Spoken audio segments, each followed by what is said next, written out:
All right, boys and girls, good morning. We are going to be reading chapters 7 and 8 of Third Grade Angels. Don't buy me. 11! That's how many apples were lined up along the front of Mrs. Sims' desk, plus 2 pears, a banana, and a sandwich. And that's not counting Judy Billings' apple from yesterday, which Mrs. Sims took home last night. And one other thing, a gummy bear, a red one from, guess who? One of the apples was for me. We sat in our seats staring at them. Mrs. Sims stared. We were remembering how mad she was when school ended yesterday. We were all flinching, waiting. And then it came. It started with a little wrinkle in her mouth. Then it went to her eyes. Then her whole face, her cheeks bulged out like tennis balls. Her neck got ropey. Her hand shot to her mouth. Oh my gosh, I thought, she's gonna barf. I inched back in my seat. Sure enough, something exploded from her, but it wasn't a barf. Whatever it wasn't just a mouth thing, it was a whole body thing. She bent over like she had a stomachache. She twirled away from us and wobbled to the front wall and stopped herself with her hand before crashing into it. When she turned back to us and took her hand away, I didn't recognize her face.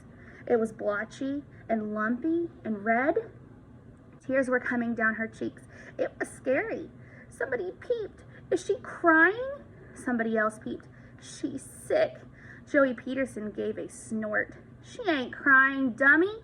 She ain't sick. She's laughing. He was right. She was laughing.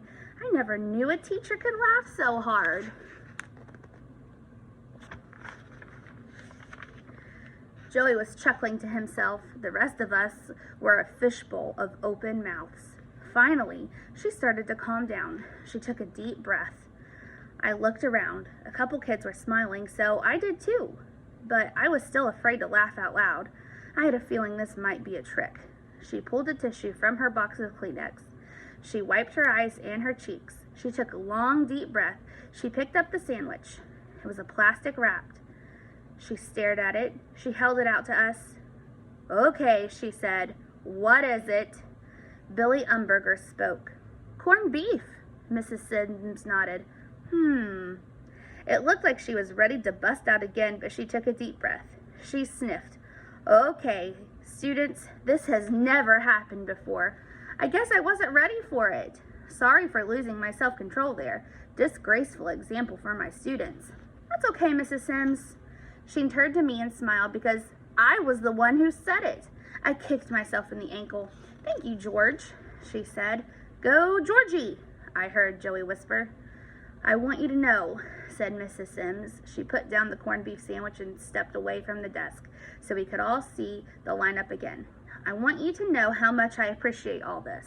She waved at it, but she still couldn't look at it. But I have to make something clear to you, very clear. Yes, you must earn your halo, but no, you may not buy your halo. I cannot be bribed. She looked us over. Can somebody tell me what a bribe is? One hand went up. Ian O'Hara's. Yes, Ian? It means when you pay money to do something to make them do something you want. Mrs. Sims nodded. Yes, good, Ian. With one correction, a bribe doesn't have to be money. A bribe can be, she waved at the desk, apples or pears or bananas or corned beef sandwiches. A couple kids laughed at that. Or she picked up the candy, gummy bears. She studied it for a minute, then popped it into her mouth. Everybody laughed. Joey fist pumped. Yes, you can bring me an apple every day. You could bring me a banana split with cherries and hot fudge and whipped cream up to the ceiling. You can bring me, she threw out her arms, a new car. We laughed. But, her voice got lower again, you cannot bribe your way to a halo. She gave us her waiting to sink in look. So, how do you get your halo? The class called back. Earn it. Lesson learned, student angels. Yes. Okay, so stop putting your energy into bribes. Put your energy into being good, into doing good. Impress me. Don't buy me. She rooted in a desk drawer and came out with a plastic bag. She dumped in the pears and banana. She sniffled and She sniffed the sandwich. Corned beef, huh? Mr. Moto will like this. Mr. Moto is her dog. Into the bag went the sandwich. Mrs. Sims got another plastic bag and dropped in the apples. These, she said, will become my famous pink applesauce. Chapter 8. Perfect. For our first work of the day, we started to learn cursive. The 26 letters, capitals and little ones, were written on a green track across the top of the board. Our job was to copy the capitals, A to Z, 5 times each. It was super neat and careful. I kept the letters perfectly between the blue lines on the paper, except when they had to go below for the J, Y, and Z. Mrs. Sims walked around looking over our shoulders. When she stopped next to me, she tapped her finger on my desk and whispered, "Good." We did map reading. Mrs. Sims spun the big globe. She asked who could come up and point to the Indian Ocean. She called on Noah Jablonski. He missed it. She called on Diana Briggs. Not even close. She called on me. I nailed it.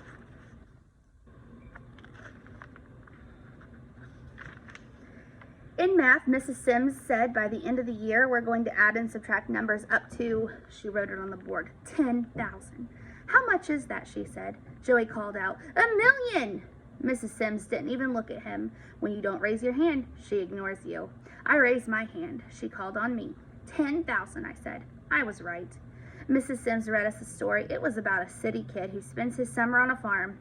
When she came to a strange word, she stopped.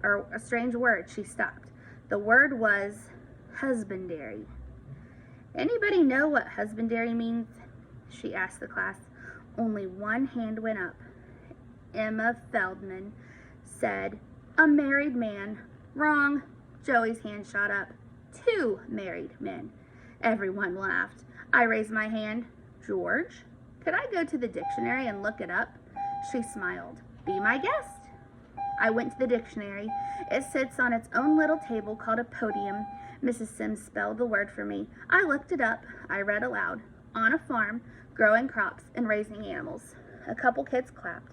Joey whistled. Mrs. Sims glared at him, but I could tell she wasn't really mad.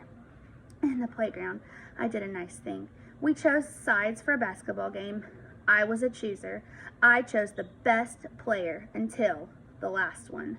Then I chose Walter Gilpner. Everyone was shocked.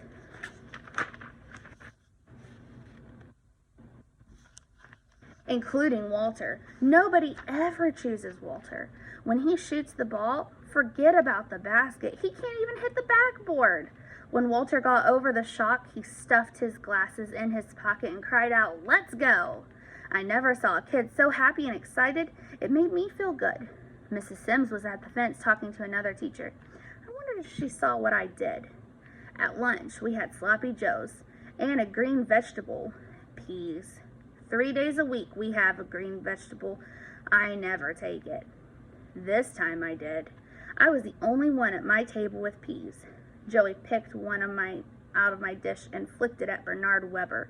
Secretly, I hoped the other guys would dig in and start a big pea fight until there weren't any peas left. I ate my sloppy joe as slow as I could. I drank my chocolate milk, and my dish was full of peas. -1. Lunch hour was almost over.